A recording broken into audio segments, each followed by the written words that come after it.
Utah's best coverage of the Utes, Cougars, Jazz, and Mammoth. Here we go. From the guys who have been there for all the biggest moments in Utah sports history. You're listening to DJ and PK on 97.5, the KSL Sports Zone.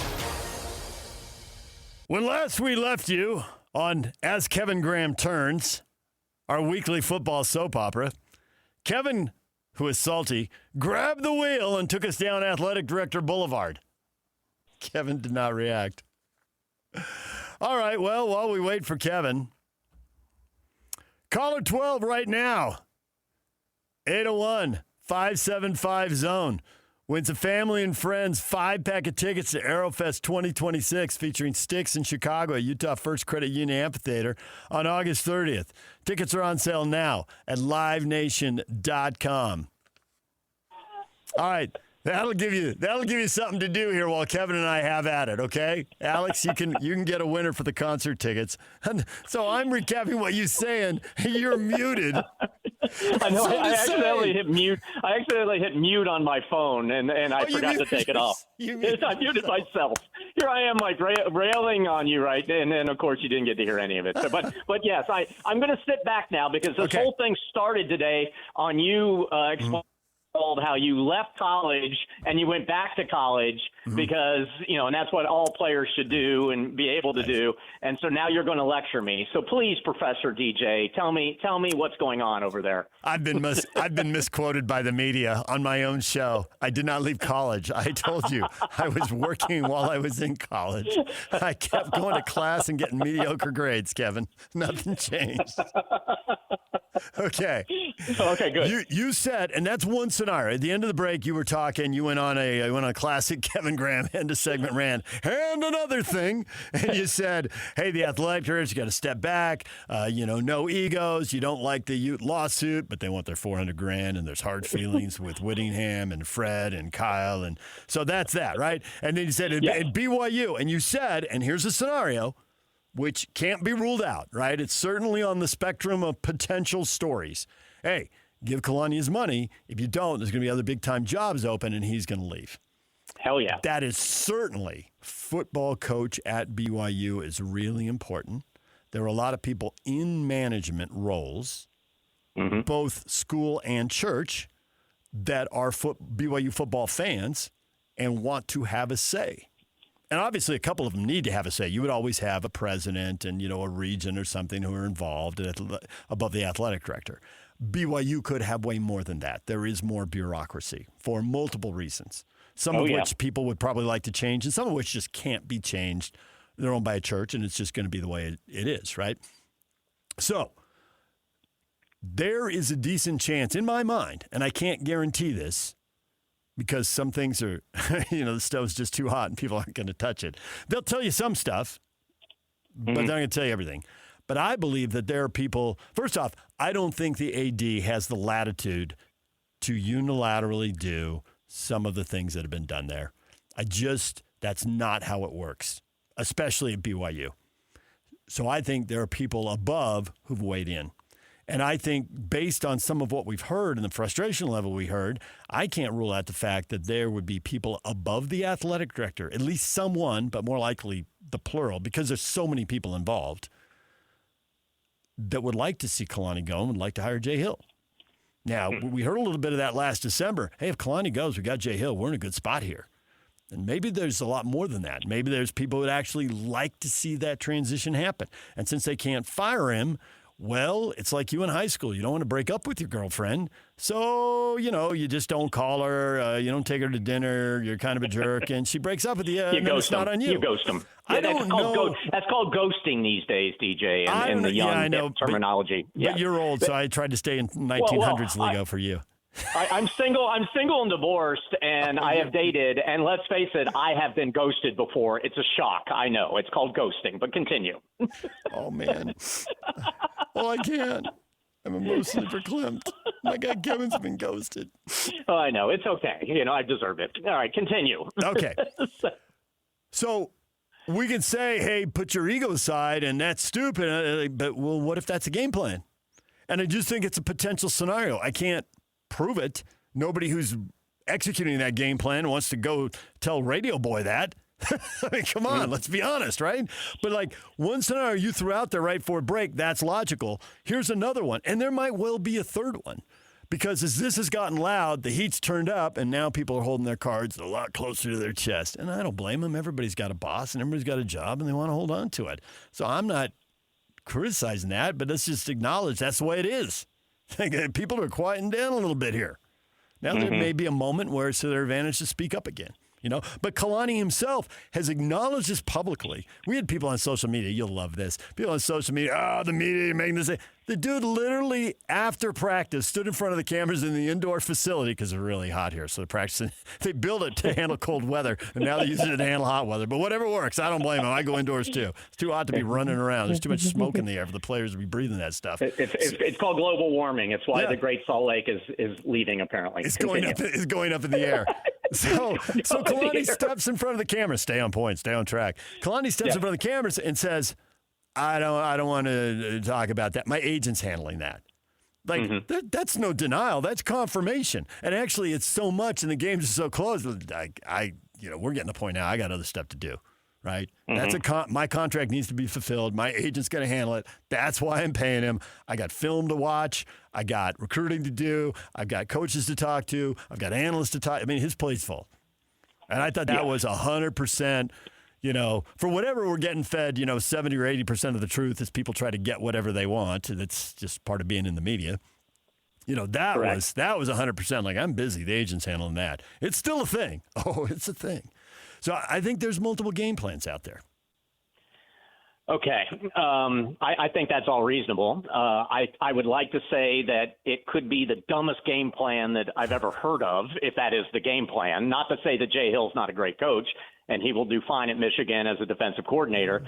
But you have a coach who's actually winning with less resources than everybody else it seems to have, at least on the major, power football end of things. You have a coach that wants to be at BYU. In fact, he wants to be BYU because he would have left BYU if he didn't want to go to Penn State, which was going to give him a lot more money and every resource that he could imagine to have to help his players and team to actually compete for a national championship. 3, if these promises were made, and it seems to me, because Kalani's the type of guy, and I haven't talked to Kalani in years, but I knew him obviously when he was defensive coordinator at Utah and went to Oregon State and followed his career closely. He was an always upfront, upstanding individual that everybody loves, as we've known. ESPN just wrote about that, basically, about how he is beloved by all. If they made promises to him, and you are a church-run school owned by a church, then shouldn't you keep your promises? Yes, you should. And lastly, if you are the athletic director, and you are right on this, DJ, and DJ, you know this, even though you're not in management, but I know you love to dabble in the management world because I've worked with you before. Your job is to influence those people above you. You manage up as much as you manage down. And I think everybody knows this that are in that middle management world of life, that you have to be able to influence those people above you to get the resources that you promised your head coach, who is arguably the most visible member of the LDS Church and a program that everybody loves and wants and expects to compete on a national level. You need to influence those people as your job to get what you promised your coach. To me, and you know me, I just go by common sense and just look at things. And of course, I say stupid things at times, but with all that said, to me, it's just all leveled out. And I think I'm adding a perspective. I think I can add a different perspective and I think that's thankfully why you and PK put me on, because I know that market being there. Now, do I know the day-to-day market? Do I know the things that you just laid out to me? I do not. I'm not covering that team on a day-to-day basis like I used to, but I understand the market. And yet then I can also add that national perspective of what I see over here, knowing some of the things I know about what goes on at BYU and Utah. And to me, this think about this, DJ. Say BYU goes out this year and they are projected to compete. They are being picked by many national publications to be that playoff team this year, if they can, of course, get past Texas Tech and beat Utah and go through what they need to do. But whatever. Say they get to that level. And then the faction of BYU people that want Jay Hill in the church or whoever these people are as their next head coach, and they let Kalani Sitake leave to go to whatever the big Power 4 conference team is out there, and they let him leave, you're telling me your BYU fan base would be happy with that? The fan base that's paying the money, the fan base that's giving money to the NIL, or at least some of them are, the most influential ones are, and you're going to tell me that they're going to be happy with that? I mean, it just makes no sense. It does not pass the common sense factor.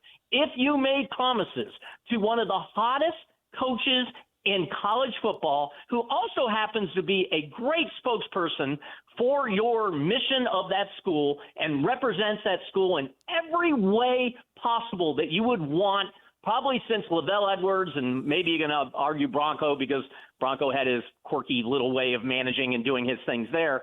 You have him sitting there, and you're going to let him go because you have a faction of people that want to move on from him for unknown reasons?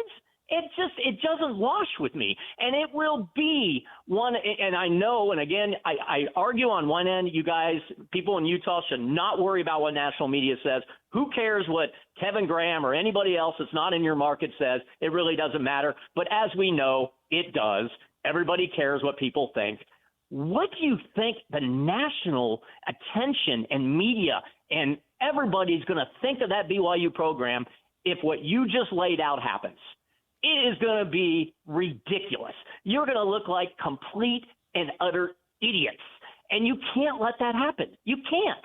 So, Brian Santiago, do your thing, do your job, convince people to give the resources that you promised Kalani and his agent, who's going to now hold BYU accountable for these things, and make it happen. It's not hard. Do what you said you were going to do. Win football games, continue to build the program, and if 2 or 3 years from now Kalani is failing, then fine. Fire him and put Jay Hill or whoever the heck you want as your football coach at that point. But I don't think that's going to happen. And if you let him walk after this year because you didn't do your part in keeping what is arguably could be the best coach you've had behind Lavelle Edwards in your history, and you don't do your part to keep him, then that's on you, and your fan base has every right to shut it down at that point. They won't, because we're fans, but they have every right to do so. That's how I see it. I love it. I love it when we hear all the voices in your head, Kevin. I know. There's so many. I was distracted during that whole long explanation because you talked about me dabbling in management 20 years ago. And I think, how dare you, Kevin? I was dabbling in management yesterday at 5:30 on the phone with you. I know. And you know what? It's great. All people do. You know, it's I mean, look what we do as sports fans. We dabble in coaching. We dabble in criticizing players. We dabble in criticizing athletic directors. So, yeah, I mean, it's 100% of what we do. So not a problem. But am I wrong in any way, though? I mean, seriously, DJ. I mean, I know what you laid out, but doesn't it just doesn't feel right. It just doesn't make sense. I agree with that. I think that PK brought this up with me when I was actually probably going down a somewhat similar path that you just went down. Promises, such an interesting word, right? Some of those promises were made in writing and are in the contract. There's also no doubt to me that some of those promises can't be made in writing because everything's changing so quickly. And there has to be more of an agreement about going forward, we're going to compete at the highest level, whatever that looks like. So how much of this frustration is the stuff that is and can be in writing, and how much of the stuff is stuff that can't be in writing, but generally is a philosophy and everybody's on the same page? And that doesn't change in a moment. There's a gray area. And I can think of a Title IX example from years ago, and the Utes were trying to close their Title IX gap. And, you can't make it black and white. This is the number. This is the amount of money you're spending on men. This is on women. If you're not there, you're not there. Failure, lawsuit, boom. And they worked a path, and I guess everybody was happy with it. They were at least happy enough with it that they didn't come complain directly to the media. But Chris Hill laid it out. We're going to add women's soccer as a sport. We're going to there's a field. We're going to fence it. We're going to put the grandstand, and we're going to put the lights in. We're going to put the scoreboard in. We're not going to do it all on the same day. It's going to get budgeted out, but every year it's going to be better, and we're going to close this gap, quickly and significantly. And now you get to a different era, but again, there's a gap that needs to be closed. How quickly can you close it? How significantly can you close it all the way? Because they're accelerating away from you as just as you're accelerating, trying to close the gap. And so there is, when you take all the emotion and heat out of it, you're aware, well, there is some nuance in there, and where does it stand? Now, maybe personal relationships, and I don't mean just the coach and the AD, because there's multiple people working on the football side, and there's multiple people working on the administration side, and it boils down to the head coach and the AD, but there could be more than that. Mm-hmm. Who's getting raises? When do they get them? Are they staying or are they leaving? And then that gets the coach fired up. And then investments in facilities and investments in NIL, and players need money right now. Are like, well, we'll raise it. I can't give it to you yet, or the check isn't coming till Tuesday. You know what I mean? So it can be more nuanced than us just screaming on radio. And if you're working together, you can work through it. If you're working together, you can work through it. If there's a lack of trust because maybe somebody doesn't want me here or I'm not sure, then things can get heated pretty quick. Well, I 100% agree with you, but BYU's got to change their ways, man. You got to move. I mean, as they've changed a lot. Like, I would never expected BYU to pay players. I would never expect BYU to do the many things that they are doing now to try to stay on course with the current level that we see in collegiate athletes, their athletics.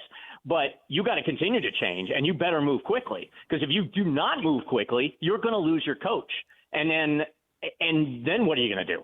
I mean, it's going to be disruptive no matter what, no matter how good of a coach you get to replace him. So you got to move. And look, I give Kalani a lot of credit because, as as I said, as honest and nice and great as he is, he's putting on a really good public campaign right now, man. I mean, don't tell me he did not orchestrate this whole thing. Like he knows, he probably, and his agents probably been working behind the scenes on some of those things, by the way, that you just mentioned that maybe aren't written in the deal. And shame on them, by the way, because I would have tried to write every single dang thing in that deal I could possibly do. But I know. You've written enough contracts. You know that. You can't write everything. Yeah, believe me, I know. But if those things were discussed, somebody wrote those things down, most likely Kalani's agent or Kalani, and that's what they're coming back and holding. Look, you said this on this day. That's what attorneys do. On this day, at this time, why has this not happened yet? And if it is very important to Kalani and the BYU program to get that thing instilled so they can continue to compete and continue to win, because that's what the fans want. Ultimately, we can talk about mission and all that, but ask every BYU fan, what do they want? They want to win. They want to be a national program. They want to be in that playoff and have maybe sometimes slim just based on what you got to deal with going up against the Big Ten and the SEC. And believe me, BYU's never going to have the resources some of those schools have, but you can at least compete on that level and get there. And if they don't, the BYU fan base, as well as I know, are not going to be happy. So do it. And that's where we all started, and we'll loop it back to how this whole thing started with me kind of calling out the athletic directors. But that's where you're as an AD. You got to step up, man, and you got to lobby. And right now it's very clear that Kalani does not have faith in his athletic director right now. He does not have confidence in his AD to lobby those people above him, if your theory is correct, and get those things to happen. And that's a problem. And that's a big problem, and especially if you have an athletic director, and I don't know Brian very well, but you have an athletic director that has an ego about it and doesn't like to be called out in that kind of regard. Then sometimes trenches, and we've seen this in the radio world and every form of business, sometimes the trenches get dug and you can't recover. Yeah. And there may be that time, where you either lose Kalani or Kalani is going to sit there and say, look, it's either me or him, make a decision. And then that would be a very interesting dynamic and provide really good talk radio for you and PK and the rest of the KSL Sports Zone boys for discussions. Kevin's not guessing here. There are reasons that he left Phoenix and Boston and New York and San Francisco and Dallas, and lives in Charlotte now. This is how the management world works. And it's 100%. It's crazy. All right, I will. Oh man, we're going to be late to another break. Alex is laughing. Sorry. He thinks this is hilarious. But there's one more. But there's one more thing, Kevin. There's one more thing, and you know this from negotiating with. I mean, you have sat in a room either as a host or as a manager with massive names. Let me just say Kirk Herbstreit. Okay, True. Massive names, right? Yeah. And fortunately, you're right. Kalani has done many things from a PR perspective right. He's a winning, powerful coach, and he's done a lot of things right. And orchestrated might sound like a strong word, but it has been true. The cards in the hand have been played well. You can play a hand poorly, you can play a hand well. He's playing it well. If he does move on, and if Jay is next, and honestly, if either Morgan or Kalani moves on, and I were the AD, I'd call Jay Hill so fast.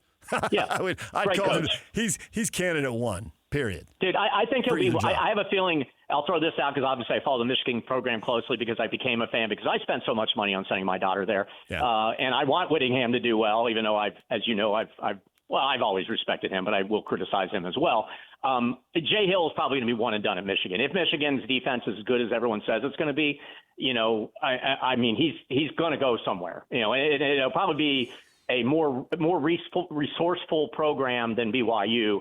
So I do, and I guess that lends credence to your argument. I do understand why BYU would want to grab Jay Hill quickly because I have a feeling he's not going to be in Michigan very long. So continue. I'm so sorry. Really good coach and an excellent candidate. But if it were him coming back to BYU and Kalani's gone and the pool of potential coaches isn't as deep, right? Church membership, all that, we know all that, right? So he would have the hammer. You've negotiated with people who've been hard to negotiate with. Who would have all the leverage? Oh, yeah. He would want whatever Kalani wanted. He'd want that times 10. I mean, he'd want. God, well, yeah. I mean, I wouldn't take that job. I mean, if you're sitting there as a coach somewhere, whether you're in Michigan, I mean, he has an outstanding job at Michigan. Yep. He could be there for as many years as possible as long as they win.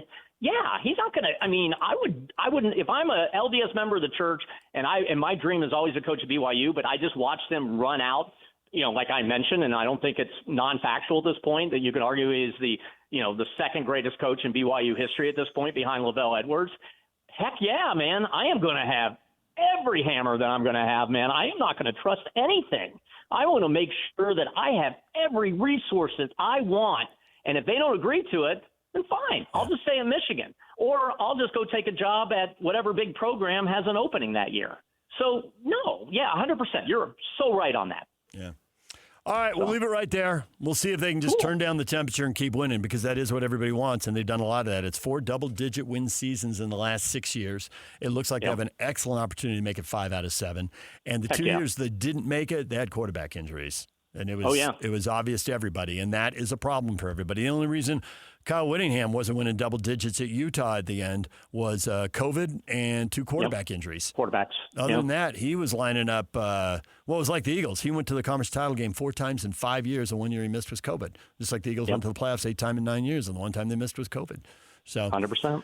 Yeah, all right, Kevin, right. Awesome to have you on. That was a lot of fun, really intriguing, gave me lots to think about. You're the man, and we will talk to you every week during the football season. We'll love it. I can't wait, my friend. Have a great weekend. And congratulations to your new producer, man. I'm happy for him as well. He seems like a decent guy. He is. I don't know, though. I don't know if he's a good producer or not, but, we'll find out. That's to be determined. You're going to set a high bar. Just kidding you, Alex. All right. Take care, bud. Have a great weekend. Okay, thanks. See ya. All right, DJ and PK. Got to take a break. When we come back, everything you missed in this show. Had Steve Bartle on talking Ute football. He really did surprise me. I mean, I played it up and made it all dramatic, but he really did surprise me with something he had to say about the Utes. I kind of knew the general direction, but I didn't know it would be that specific. We will get to that. Steve Bartle on the Utes. Next. Stay with us. For all of you less motivated listeners, it's time for your 9 o'clock. Where the heck have you been headlines? Where you at? With DJ and PK on 97.5, the KSL Sports Zone. All right, Riley, what is the call? Big play, 1:26 left in the fourth quarter. Harriman up 19-14. Harriman has the ball, 3rd and 3, trying to run out the clock. They need to get to the 30. Give it to Felipe, run behind Kemper Castro. First down, big hole. Felipe off to the races across midfield for the touchdown to ice the game. 74 yards to put it away for Harriman. Our Hercules Salt Lake County High School Player of the Week, Harriman High School's Felipe. Breaking free for that long touchdown run with 1:14 left in the game, sealing the win for Harriman. He finished the night with 27 carries for 276 yards and 3 touchdowns. Every week, KSL Sports will name a Salt Lake County High School Player of the Week in partnership with Hercules First Federal Credit Union. And Riley, with the correct play call, the former offensive coordinator, nails it. Best on best. Get your best running back. You got him behind the best tight end. And that tight end next to the lineman are going to open a hole, and it's over.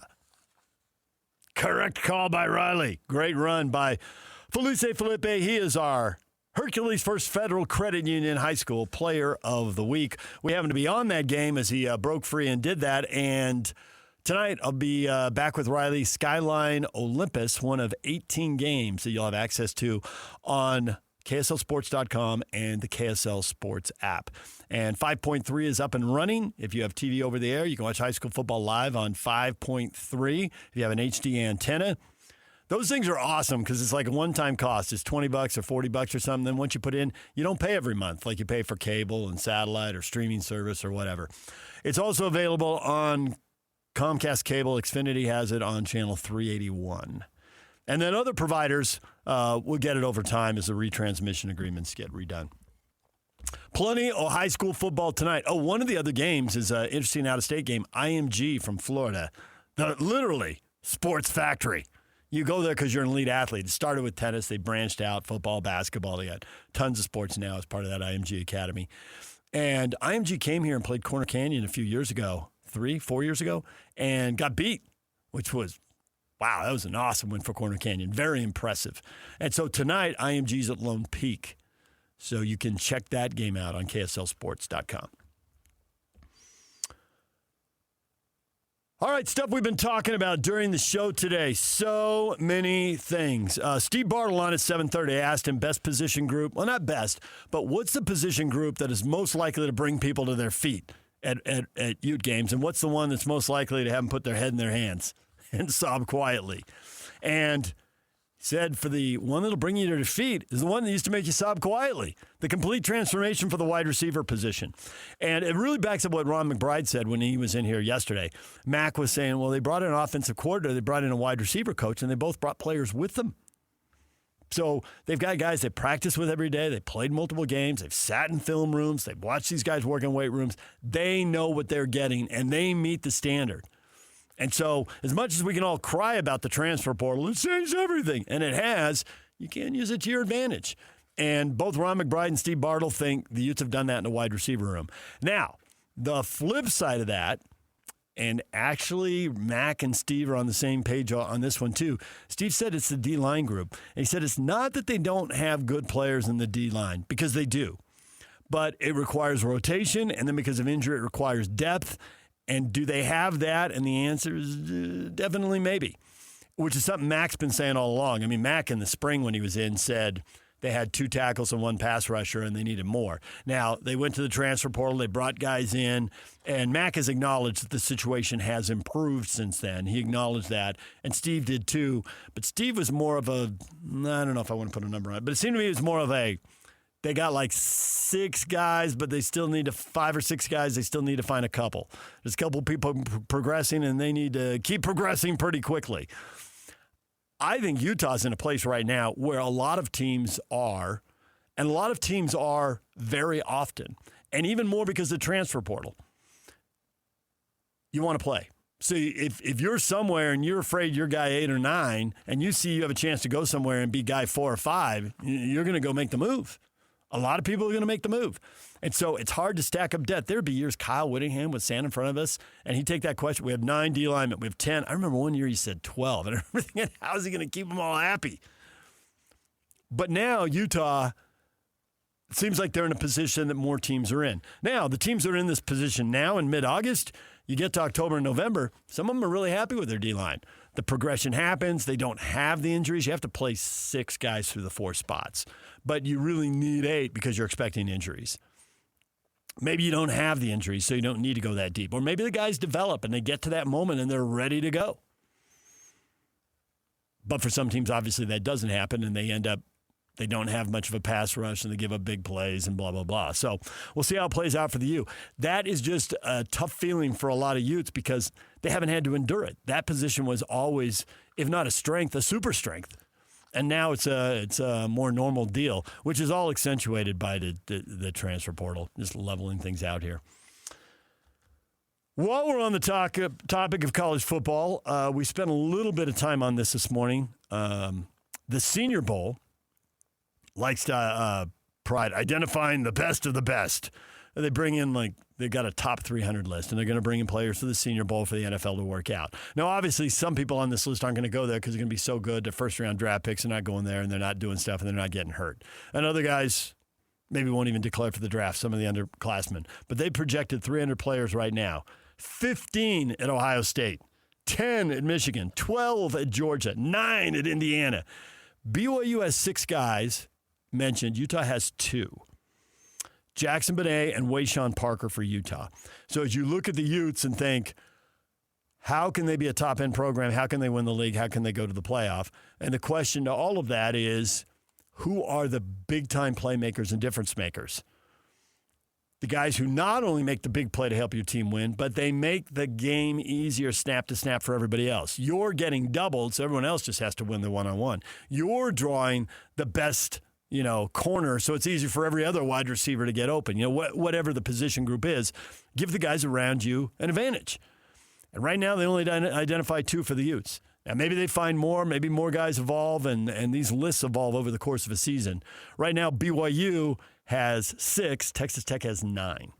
And so if you're wondering why the league gets picked 1, 2, 3, now you know, because this is the kind of stuff that guides the media members making the picks. They're gonna look at this kind of stuff for sure, without a doubt. Sarkisian at Texas, supposed to have a really good team. Guess what? They have 12 guys on the list. The players for BYU, I said for Utah, it's Jackson Benet and Wayshawn Parker at running back. I really think Parker, 1,000 yards for sure. If he stays healthy, could 1,200 or even 1,400 or 1,500 be in play? We'll see how committed they are to the run game and how many carries he gets. I think that's a big question. He was limited in carries for half the season last year. It was the second half of the season when they started to turn him loose. If he's 15 to 20 carry guy, I think he's going to put up huge numbers. But they got better receivers that are going to throw the ball more, and Morgan's made that clear. And that's going to put more pressure on the D-line. As Mac was saying was in here yesterday, that 3-play, 80-yard touchdown drive, everyone's loving, the 35-yard pass, the 28-yard pass, and then the touchdown pass to cap the drive. But the defense is like, hey, we need a couple more minutes on the sideline. What are you doing? So it could look different up there. It's what coaching changes are all about. Making it look a little different. I should mention Houston has 4 players on the list and TCU has 2, if you're kind of scouting the Big 12 teams and how they stack up and what they're looking at as potential pros. For BYU, it's Kedu Olave, Keanu Tanavasa, Falatau Satuala, L.J. Martin, Evan Johnson, Isaiah Glasker. Pretty much the names you suggest. I would think, honestly, a lot of fans would have guessed at least 4 of those names, if not 5 or all 6. We also talked soccer this morning. Jason Kreis. Chance to win a trophy, chance to get to the Champions League, prioritizing the Tuesday game against Leon. They're in the quarterfinals.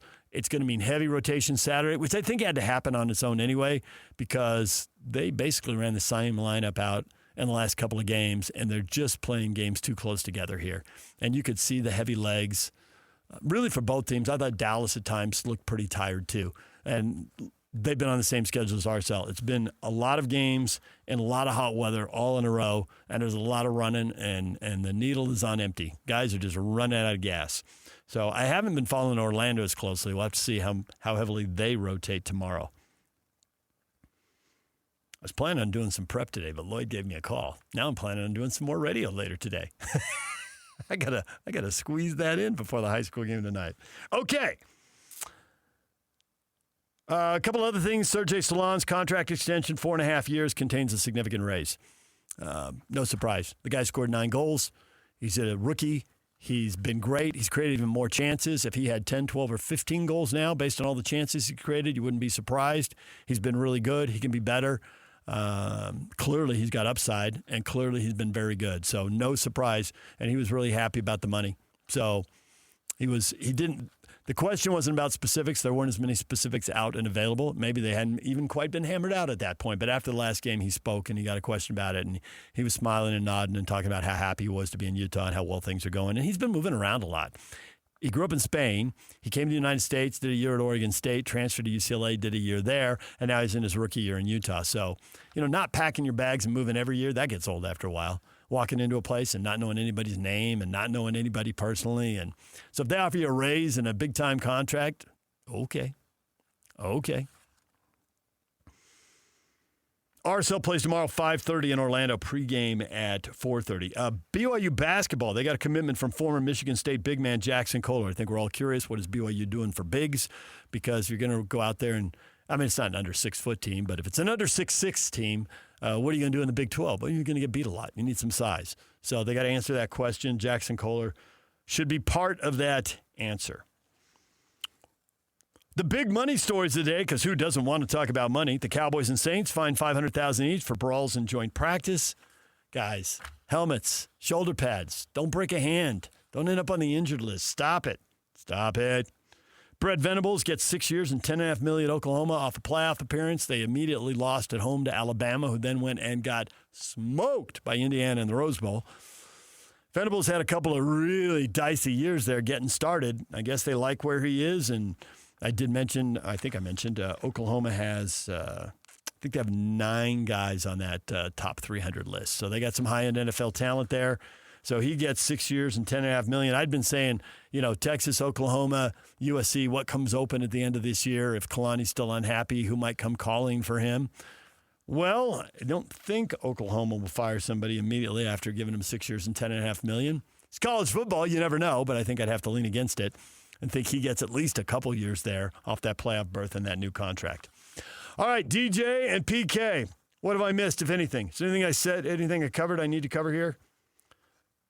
NBA people are wondering about the Joker not signing an extension if he's bolting as a free agent. I don't think you should write quietly, Nuggets superstar. No, everybody's talking about it. It's not that quiet. There are people who don't like the Lakers winning because they've won so much. If they get Luka Doncic and Nikola Jokic together, they're going to do some winning. You're in the title mix for sure. Could you take home a championship? Could you take home multiple championships? That'd be a pretty big get. With Reeves' contract, would they be about out of money? Well, now we got something to talk about in the NBA in August.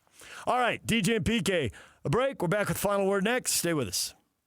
And it's all over almost here. Don't go nowhere. Now, enough of us. It's time to hear from you. From all your texts, tweets, and posts. This is the best feedback of the day. Woo! Oh, I was there. It's the best game of my life. With DJ and PK on 97.5, the KSL Sports Zone. DJ and PK, we got more stuff to give away. Want to go to a concert tomorrow night? Looking for a free date night? This is your chance. Caller 12-801-575-ZONE. We got 4 tickets to see The Head and the Heart with Noah Rinker and Little Moon. It's a benefit concert for the Ron McBride Foundation tomorrow night, right there in the Sandy Amphitheater. And if you go to the concert, you're supporting after-school programs across the state. Ron works with 7 school districts, 41 schools. Gives away, I think it's about $460,000 this year. So this is a fundraiser for that. You can win free tickets now. You can get there and buy some refreshments or some merch or something and help the after-school programs. Or if you don't win the tickets, you can just go to the concert tomorrow night, Sandy Amphitheater. The Head and the Heart. All right, time to wrap things up here. Been a little late getting to Tim Lacombe and Scotty G. We're going to do better today. Next week, PK is back. Have a good weekend. It's your last weekend without football. Although we do have high school football tonight, and we have a high school game streaming tomorrow night as well. It's a pretty good game tomorrow. So check that all out at KSLSports.com, the KSL Sports app, and on the air on 5.3 Comcast Cable 381. DJ, PK, that'll do it. Tim LaComb's up next right here on The Zone. You have a great weekend, okay, buddy?